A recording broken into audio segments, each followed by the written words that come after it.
Essa música. Hello, I am Aisha. And Paula, your cultural hybrid mental health therapist. Here to explore unfiltered and heartfelt conversations on core issues that affect us as human beings. Get ready for honest, captivating, and real stories that take you on a journey to navigate your life in the best possible way. So grab a seat and stay with us on this episode of Do We Have Your Attention?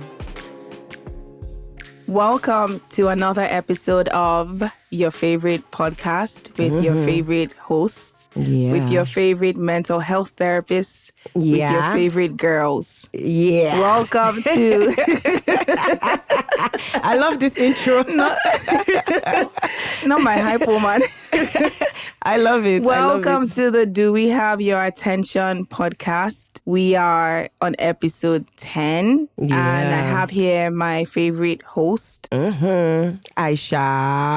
Doom, doom, doom. Doom, and what's doom, your own doom. name? Paula. Not me forgetting my own name. Yeah, I was like, okay.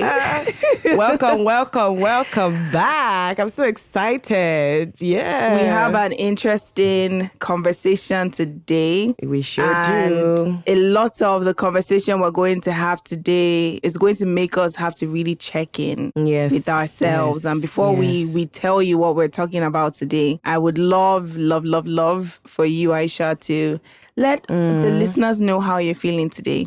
Today I'm feeling green and yellow, but I'm also a little bit, let me see this color. Hold on. Green and yellow mixed together. Is that orange? So see, you know your color patching. Okay, I'm feeling happy. I have positive energy, but I'm calm. But I'm also a little bit nervous about the topic. I don't know. Oh, yeah. Like good nerves, bad nerves. I think good nerves. It's when we say the topic, people will understand. Okay, but so before that, this tell is us how going you're to feeling. be my advice for you. I'm also feeling green. Okay. So feeling calm, but feeling excited too as well. So a little bit of yellow. Okay. So a little bit of green and yellow. And then obviously looking forward to this conversation. Okay. And I want us to tap into that nervousness because this conversation, we are talking about vulnerability and whether it is a sign of courage or a sign of weakness. So this is exactly why we're going to tap into our nervousness to find that courage to be vulnerable in our conversation today. Oh, thank you for wrapping it up like that. It sounds so great. I feel less nervous. I feel confident. Thank you. I'm glad to hear because I'm about to ask you the first question. Oh, Lord. So, Aisha, given that you're less nervous, I'm just messing with you. How would you define vulnerability, especially in the context of relationships? Oh, such a great question. Being vulnerable in the context of a relationship means being honest and transparent about your feelings, your thoughts, your desires, experiences, and taking emotional risks in terms of learning to understand, or not learning to understand, learning to trust that the other person can handle what you're sharing in terms of being transparent without judgment or criticism. I guess being authentically yourself and judging and trusting yourself that the other person that you're being vulnerable with will be able to handle what you're sharing. Yep. What about you? How would you define it? Trusting yourself. I think we put vulnerability on other people, so to speak. I see vulnerability as just... It's almost like showing someone or people exactly who you are. Yeah. Not with an attachment to ego, pride, defensiveness, masking behaviors, but more so being able to be transparent in the representation that you show of yourself to other people. Yeah. And it takes courage. It does. To be able to do that because to some degree we hide with these other disguises, so to speak. So basically you're saying to be vulnerable means to be yourself. Authentic. Why can't I say this word? Authentically. Yes. Authentically. So be yourself authentically. And it's not saying be yourself like be a representation, meaning what you want other people to see, but understanding, giving people a space to like a deeper access of who you are, whether it's like your insecurities, whether it's like you said, your deepest feelings. And with vulnerability comes a lot of, I guess with vulnerability, but also vulnerability with the right spaces, right people. Right. Because that's another thing. No. That's another thing. That's another one. None of us saying go and start showing that with everyone. But the truth is the power is still with you. Like the courage, that's the thing. It's not about other people and more so about ourselves. Speaking of the power, what do you think it means to be courageous in showing vulnerability? Because we've been talking about courage and owning the power for yourself, not for the other person. But what does it mean? I think it's to be honest. It's to be direct. Like I mentioned, it's to be transparent. It's to be empathetic. And it's also to be aware as well. Emphasis on aware. Aware, I know, right? I would like to describe myself as someone who is a very vulnerable person. I've had an interesting relationship with vulnerability, and a lot of people don't know this. And I think maybe, I'm not even sure if you may know in terms of you've experienced that side of myself. No, but you maybe just know because I've shared that with you. Yeah. But prior to me really getting to a point where I say having a healthier relationship with vulnerability and I guess what it means to be courageous showing vulnerability. I was a very, very guarded person. Like I was almost, I can't even really explain this in a way where it doesn't sound a little strange, but I think a lot of people can relate to this. Where you almost become a little strategic with how you share, who you share. And I almost found, I hate to say, but it's true though, this is me being honest, I found like power and like a very sick type of, and I am being honest, a very sick type of, what's the word? Like excitement from making people think that they knew me, but they really didn't know me. Because for me, it was about, you're not going to hurt me. It was about power over, I guess, circumstances and traumatic experiences I had where I had no control over that. And I remember going through my own, I guess you could say, healing journey. I started going to therapy when I was 20, and I had gotten diagnosed with PTSD and generalized anxiety. And I started doing like the work to sort of little by little, and the work is still being done because it's a lifelong journey of trying to really just come into your own as a person. I started seeing the power in vulnerability. It was almost like I thought I was keeping the power to myself. I was giving power away by sharing with people, and I would share with someone and I would have so much anxiety about being vulnerable with them. But what that was not really vulnerability is what I said, understanding. And fast forward to today now, I get to be someone who can share my own story as open and as honest and as transparent as I want it to be, without it being me looking at how the other person is going to receive it, how they're going to react to it, whether they're going to weaponize it or not. And I'm not saying that these are things that I don't think about, especially in relationships. And for example, in my current relationship, that's something that I've also tried to navigate as well.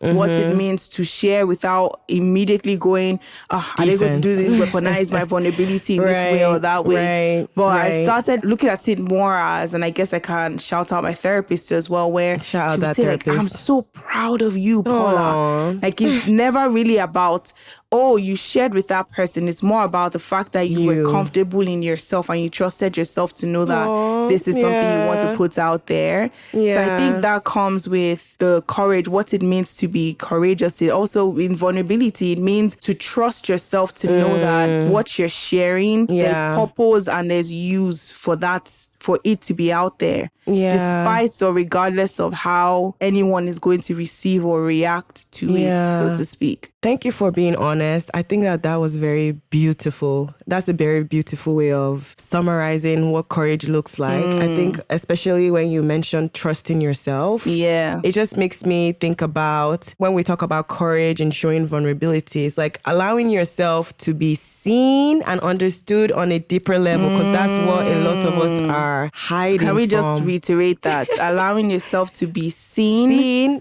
and understood on a deeper level. And like Paula was saying, despite the uncertainty from the other person, right? Or despite the uncertainty of the outcome of you being vulnerable. Because again, it's never about the other person. It's for you yourself. And I just think what you shared was very beautiful. It's giving yourself space to trust yourself well enough to share and be vulnerable in all these different aspects, your relationship, even therapeutic. Because not a lot of people come to session and are vulnerable, they're still guarded because of their history of trauma or like how people have hurt them. It makes sense. I could relate to that. But you know what you're saying. Can I interject a little bit? And I know you say you can relate to that, and I want to hear what you're saying in regards to that. Do you know why you were feeling nervous about having a conversation around vulnerability? Given that we're talking about it being something that is courageous, so to speak. You knew I was going to do that. I knew you were going to do that. I knew it. Look at you. Because it's, again, no matter how much practice, no matter how much experience you have with being vulnerable, it's still something that it's uncomfortable. And I think that's just what it is. You obviously, with experience, become more comfortable, but there's still that little, like 2 to 5 or 10% that is still like, wow, I'm exposing myself in that way. You get, again, I know that in being vulnerable, I'm trusting myself enough to do it, but it's just like, but I feel exposed a little bit that people are gonna see me, to be seen, right? Because like I was saying earlier, a lot of people are hiding, right? I'm not saying that I hide, but in the context of this conversation, it's like, So so it's just that little discomfort, which is natural. I think it's very normal. It's very normal and it's very natural. And I think like in listening to you, what you're pretty much just highlighting is your humanity.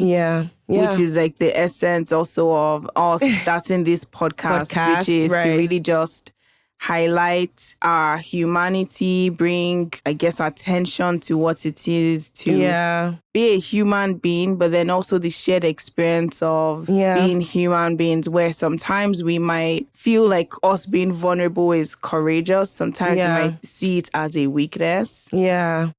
Totally. So we've spoken about the courage aspect of vulnerability. So I'm curious to know, for you, why do you think vulnerability is often perceived as a weakness? I think number one, societal conditioning and expectations. Like, everybody thinks being tough and guarded. And I know, unfortunately, and I feel specifically bad for men because they socially are conditioned to not express or be guarded or be very specific with what they share. I've had conversation with not only male clients, but friends and family. And they're always like, you don't have to worry about that. I can't share that. I'll figure it out. I got this. And it's like, I know you got it, or I'm not saying that you don't, but that aspect of sharing is also very helpful. Like you putting yourself in a space for somebody else to hear you and for somebody else to see the things that you're going through, that again, society is telling you that you have to toughen up, but like you can have this space to not be so tough. It's so exhausting walking around all the time, trying to be tough and brave and strong. And like Paula was saying earlier, there's strength in vulnerability, and all that energy that we're using to carry, to be guarded and hide away from people, to not be seen, actually takes a lot of work. It's exhausting as hell. As someone that has experienced it, you just feel tightness in your chest or any other part of your body where you carry that stress, because it's like you're walking on edge, you're experiencing life on edge. You have to kind of put it together. People cannot see you broken down, or people cannot see you vulnerable. People cannot see you as a human being. That's a lot of work. It's a lot. And there's also cultural norms. And if you're Nigerian, hey, Your laugh made me laugh.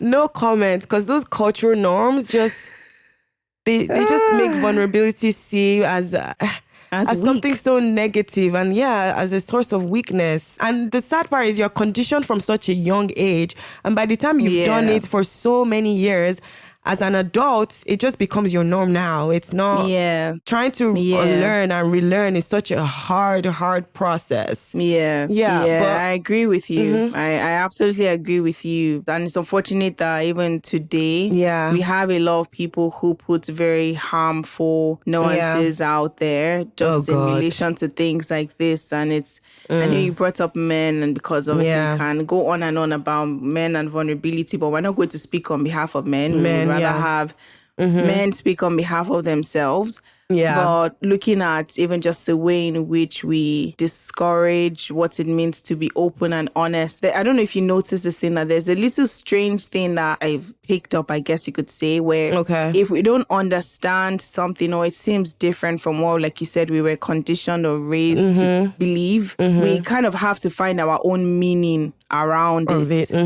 So if we're seeing, let's say, obviously a guy being open and honest, and there's this TV show that I'm currently watching at the moment where there was a scene. Now, obviously, this is just a particular scene in this TV show. There's a lot of context. And in the scene, he's talking to his fiancée and he's telling her that in this moment, I just need you to support me. I need you to encourage me. And sort of alludes to him being a sensitive person and says that I understand that you have your opinions about what I'm doing, but I need a little bit more softness. So he said that, and like social media went crazy. This is such a weak man, a mama's boy, a something. Clearly he wants his fiancée to be his mom. And even funny enough, his fiancée even said, sorry, that's not me. I can't give you that. And like, not even in a way where I was like, that's not me, I can't give you that. Maybe we're wrong for each other. Seeing that that's what you want. More so, how dare you tell me to be soft? That is she even said something like, it's a derogatory comment to a woman. God.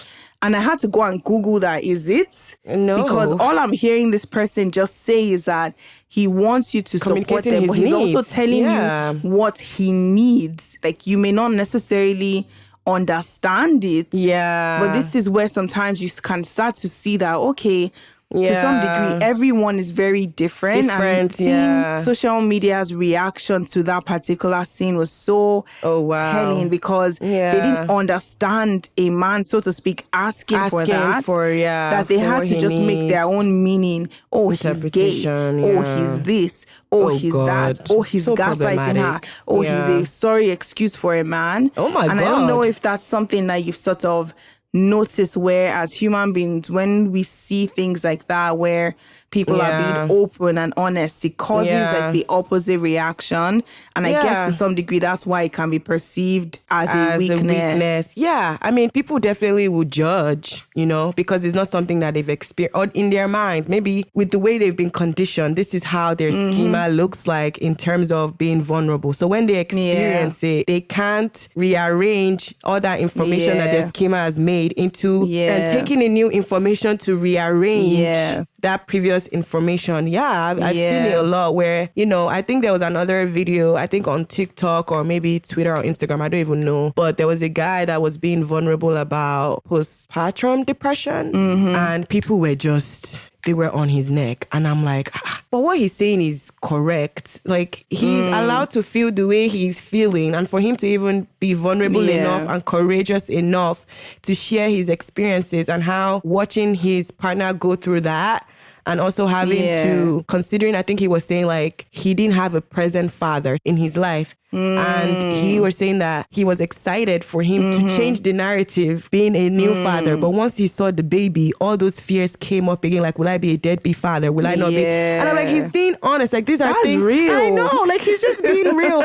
And people came for his neck. They were like, well, you're not the one that carried the child. How dare you say that? Be a man and stand up. And I'm like, oh my God. But these are the the messages that people hear from when they're young, right? You can't cry. Be a man. Get over it. You know, like when you start internalizing those messages, you start taking it as I have to be guarded. I have to be strong. Yeah. Showing vulnerability equals weakness. You know what I mean? Yeah. And you're making such an excellent point. It's so funny as I was listening to you and I'm like, that is amazing that this person was self-aware enough to even be able to communicate what he was experiencing. Yeah. And I also just want to sort of highlight what vulnerability is not. Vulnerability is not, because I guess we have to use that, it's not like a tactic. Yeah.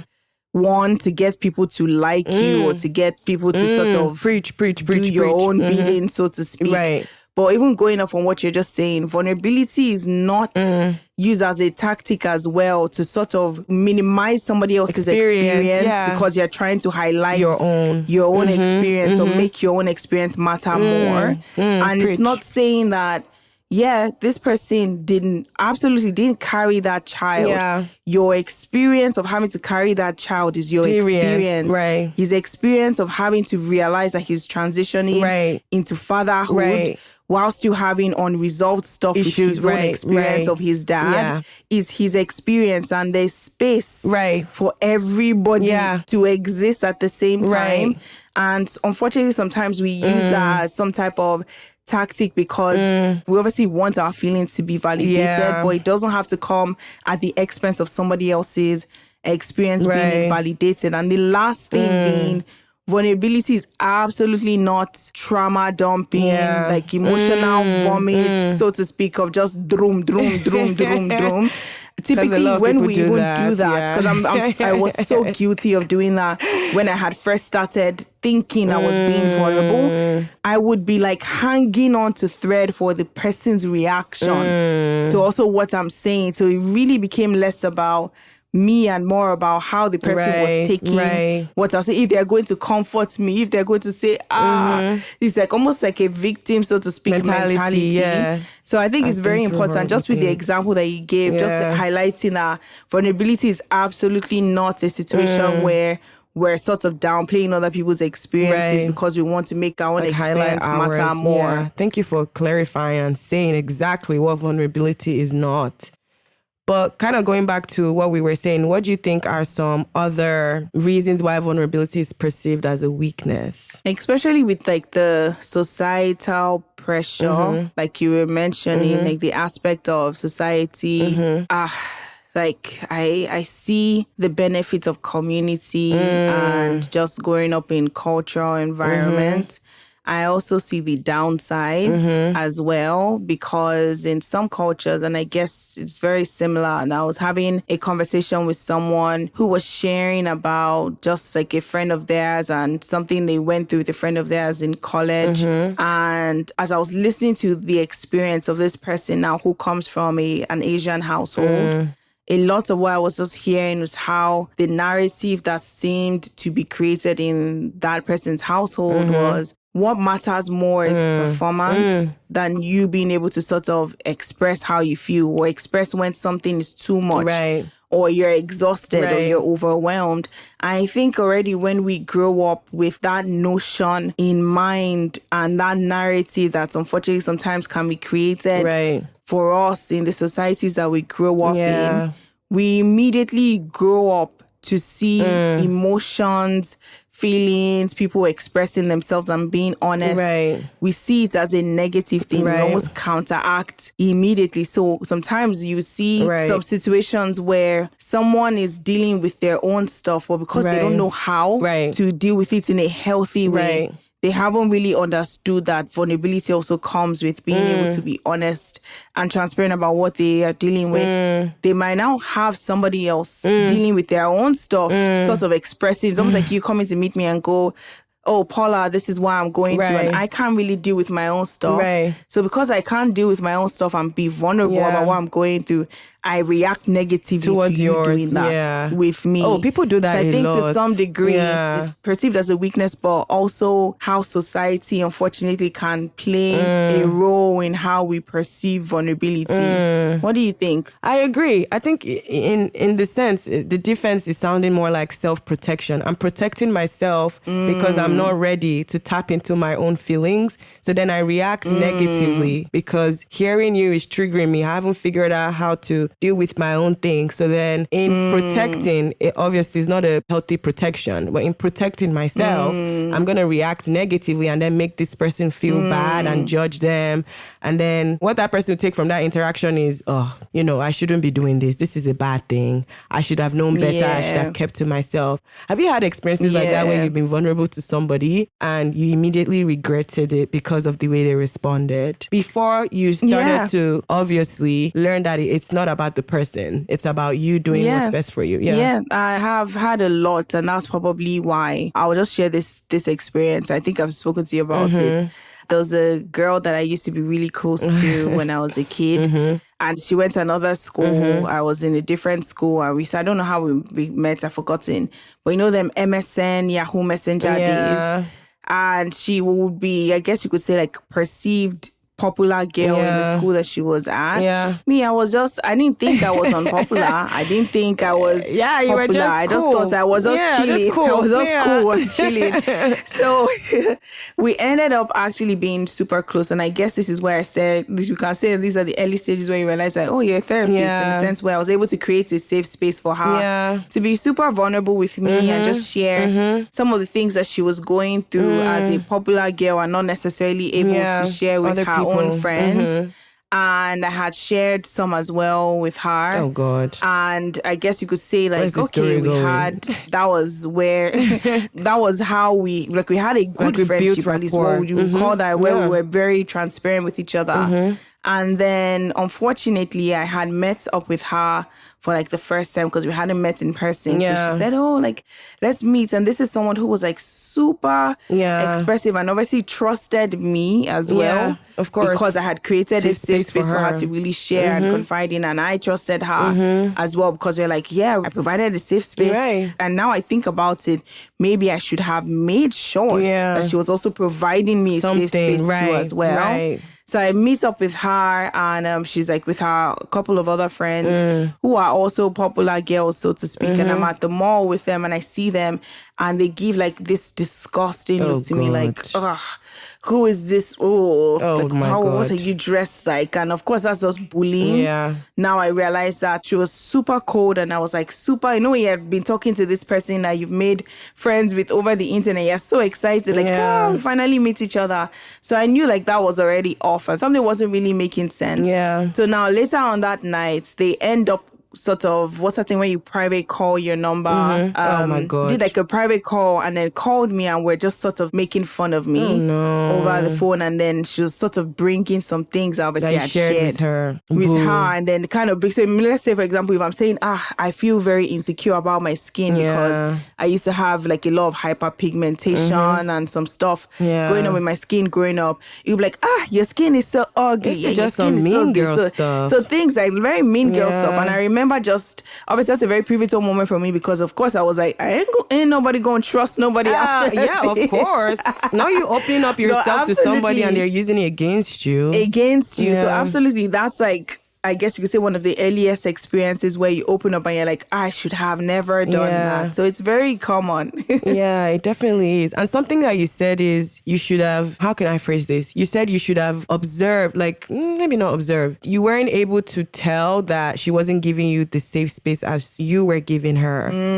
So I guess I want to talk about that a little bit. Like how can you tell when somebody else is giving you a safe space to be vulnerable and they're not just listening for gist, I guess, or just using it as, if something happens, I'll use this against this person, / they're not really caring. What are some cues you could tell in your relationship that this is definitely safe enough for me to share this with this person? Because you are right. You need to, we're encouraging vulnerability, but you have to trust yourself enough to trust that person, right? Just not sharing with anybody. Does my question make sense? Yeah, that is a great question. And I'll just sort of hop on that because I think it kind of also ties in with like the common fears that we have. Common fears that are sort of associated being vulnerable. Like whether it's fear of rejection or trauma or just how do I put it?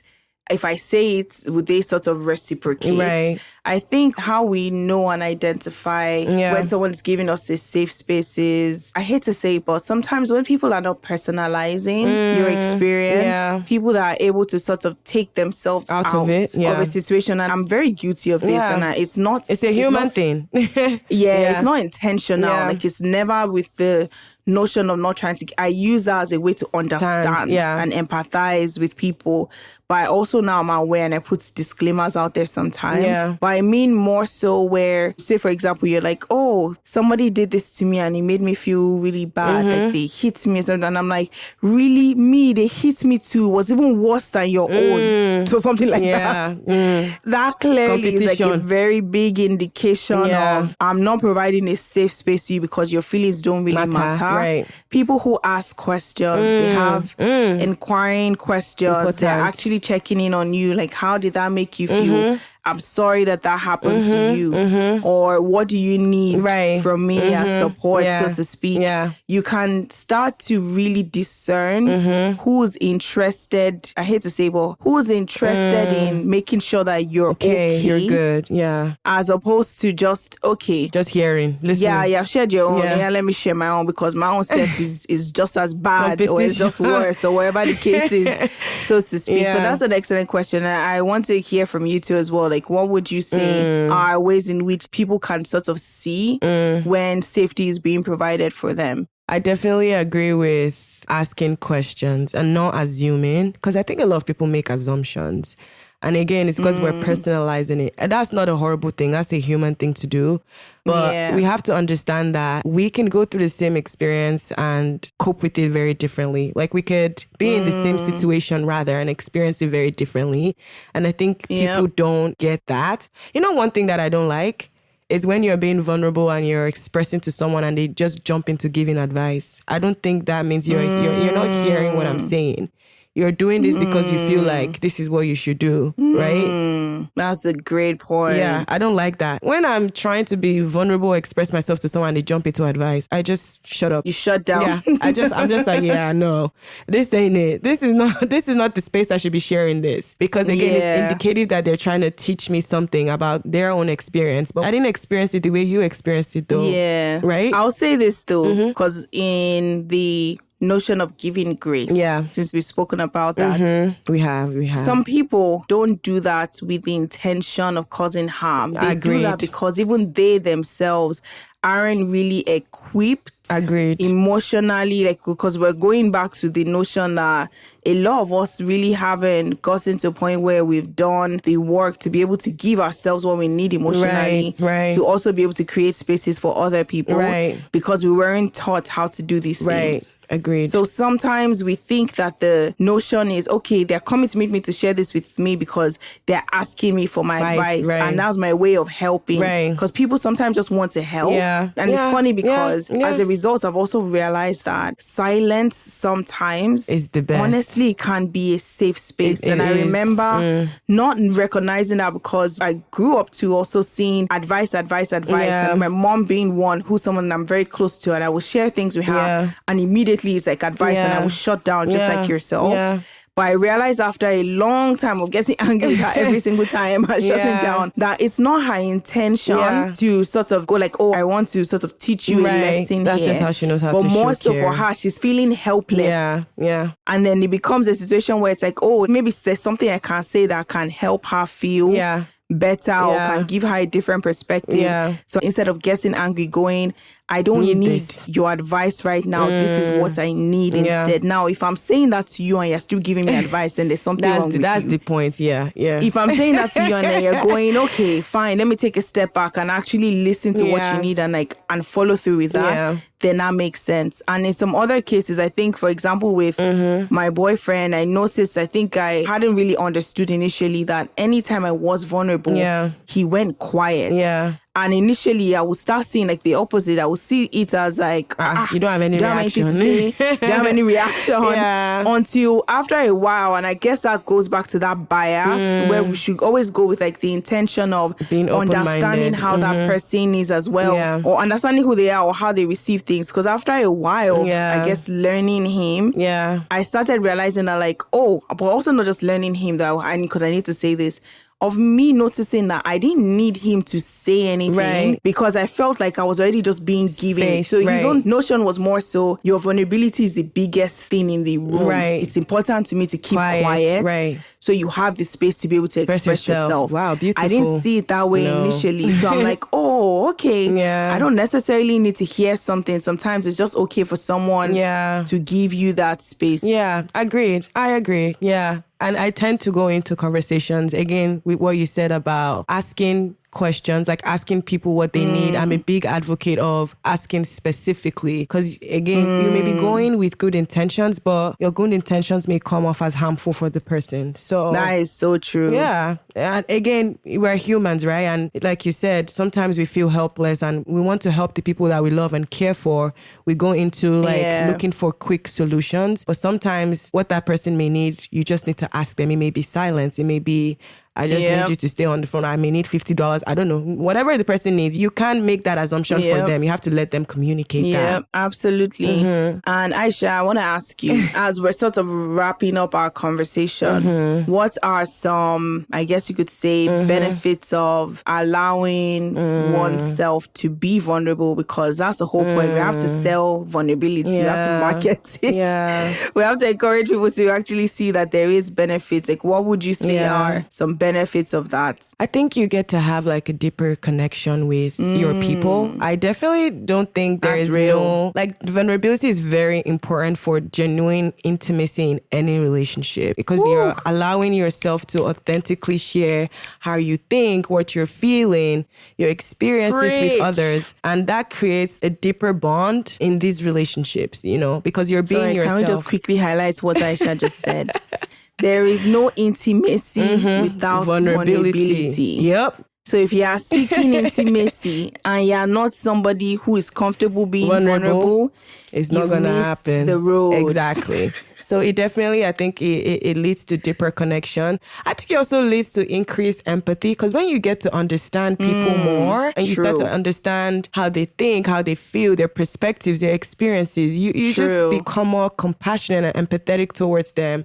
And that fosters that connection that I said earlier. And lastly, before I turn the question back to you, I think it leads to a lot of self-awareness, right? You learn so much about yourself when you're vulnerable. And we're all striving to be self-aware because that's very beneficial, not only for yourself, but for your relationships, you know? And that way you're able to accept yourself for who you are, but also who you are in your relationships. Okay, question back to you. That is such an excellent point too. And what you said about empathy really resonates because we aren't really, I don't believe we're an empathetic world at all. No. And I really believe that like a lot of things will be resolved. And I don't know if this is me being cynical, but a lot of things, a lot of issues within our society would honestly be resolved if we were a lot more empathetic to our fellow human beings. And that's the truth. Vulnerability does teach empathy. And I was going to say that as well, that it teaches self-awareness because it makes you even be someone who's able to really hold your own self accountable and sort of take responsibility for your own actions because you're actually seeing yourself. Exactly. It's not just about you helping people see you and understand you. Yeah. For you to be able to do that, you're also seeing yourself, accepting yourself. Flaws and all, because we're not saying perfect, flaws and all, and being able to like represent that to other people. I agree. And who doesn't necessarily want to feel comfortable and accepting of themselves to the point where you have such a very strong sense of self. And I think to some degree that also ties in with like mental health. It does. That vulnerability is actually good for your mental health. I kid you not, because the level of stress, now I'm still someone who stresses and I need to as a human being, it's okay, it's normal. But the level of emotional stress and like poor emotional health that I had when I was keeping things in and being guarded, let me share this and pull this back and let me pretend, let me mask. It was so exhausting that now I'm just like, bro. Sometimes I just open my mouth and share because I realize that I'm almost taking away like a heaviness type of feeling, and I don't like that heaviness type of feeling because all that does is just cause more emotional stress, and of course eventually which will affect my emotional and mental health. So to a large extent, vulnerability honestly really helps your mental health. It definitely does. Thank you for summarizing that. And I guess this was a cool conversation. I know. I was like, I can't believe we've come to the end. Like I could go on and on and on. We could go on and on. But we've come to the end. Okay, quickly, one thing you want the listeners to take away from today's conversation. I'm just going to repeat what you just said earlier on because I already reiterated that. Yeah. You cannot have intimacy without vulnerability. Period. Nope. And we're going to end on that part. And so, how can they find us on social media? All right. So I'm going to try and do, because Aisha is the one that does this. So let me try in my ASMR voice. Should I do ASMR voice? No. Okay. You can find us on Twitter /X and Instagram at DWHYA podcast. Yeah. You can email us at info@dwhyapodcast.com. Yeah. You can find us on TikTok at DWHYA podcast 1. Yeah. Did I get I'm it? proud of you, go girl. Yeah. Yay. Look at that. See, I put you in a vulnerable position and you handled that like a champ. And I handled it courageously. Look at that. I was sweaty. I can't tell. All right. Thank you all for listening. This was a great conversation. Always. Yeah. Thank you for listening. Thank you. Till next time. Ciao. Stay blessed. Bye. Stay vulnerable. Bye.